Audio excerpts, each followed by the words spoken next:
অনেক মানুষের কানের ভিতরে এমন শব্দ, এমন বিকট শব্দ হইবে,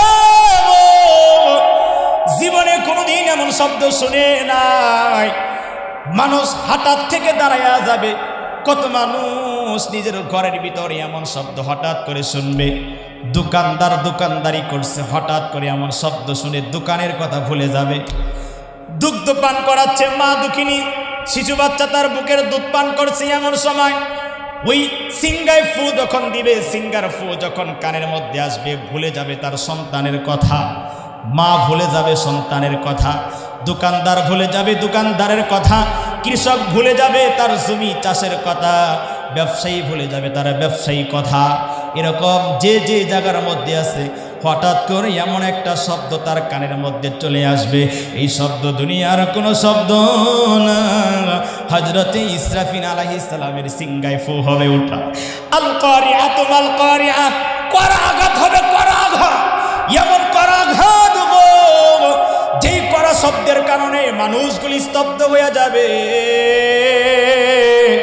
সাউন্ডের কারণে আসমান ভেঙে খান খান হয়ে জমিনের মধ্যে পড়ে যাবে, মানুষগুলি বেহুশ হয়ে যাবে। কি হলো?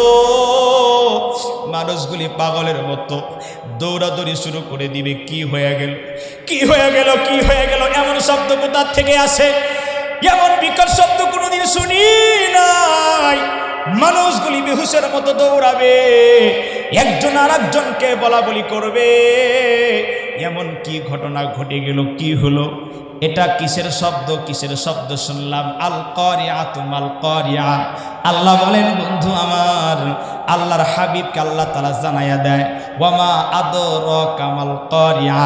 নবী গো, আপনি কি জানেন কারিআ কি? করা আঘাত কি? করা শব্দটা কি আপনি কি জানেন? সেদিন এমন করা শব্দ হবে, আল্লাহ তাআলা তার হাবিবকে জানাইয়া দেয়, হাবিব আমার, ইয়াউমা ইয়াকুনুন নাসু কাল ফারাশিল মাবথুস ওয়া তাকুনুল জিবালু কাল ইহিনিল মানফুস। আল্লাহু আকবার। আল্লাহ তাআলা বলে, বন্ধু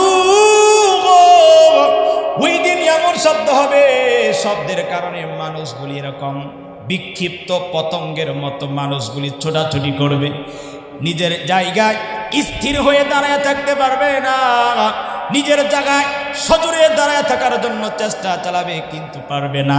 বিক্ষিপ্ত পতঙ্গের মতো এরকম করে বিক্ষিপ্ত হয়ে যাবে। মানুষগুলি এক জায়গা থেকে আর এক জায়গায় আঘাতে ছিটকে পড়ে যাবে। আল্লাহ তাআলা বলে, ইয়াউমা ইয়াকুনু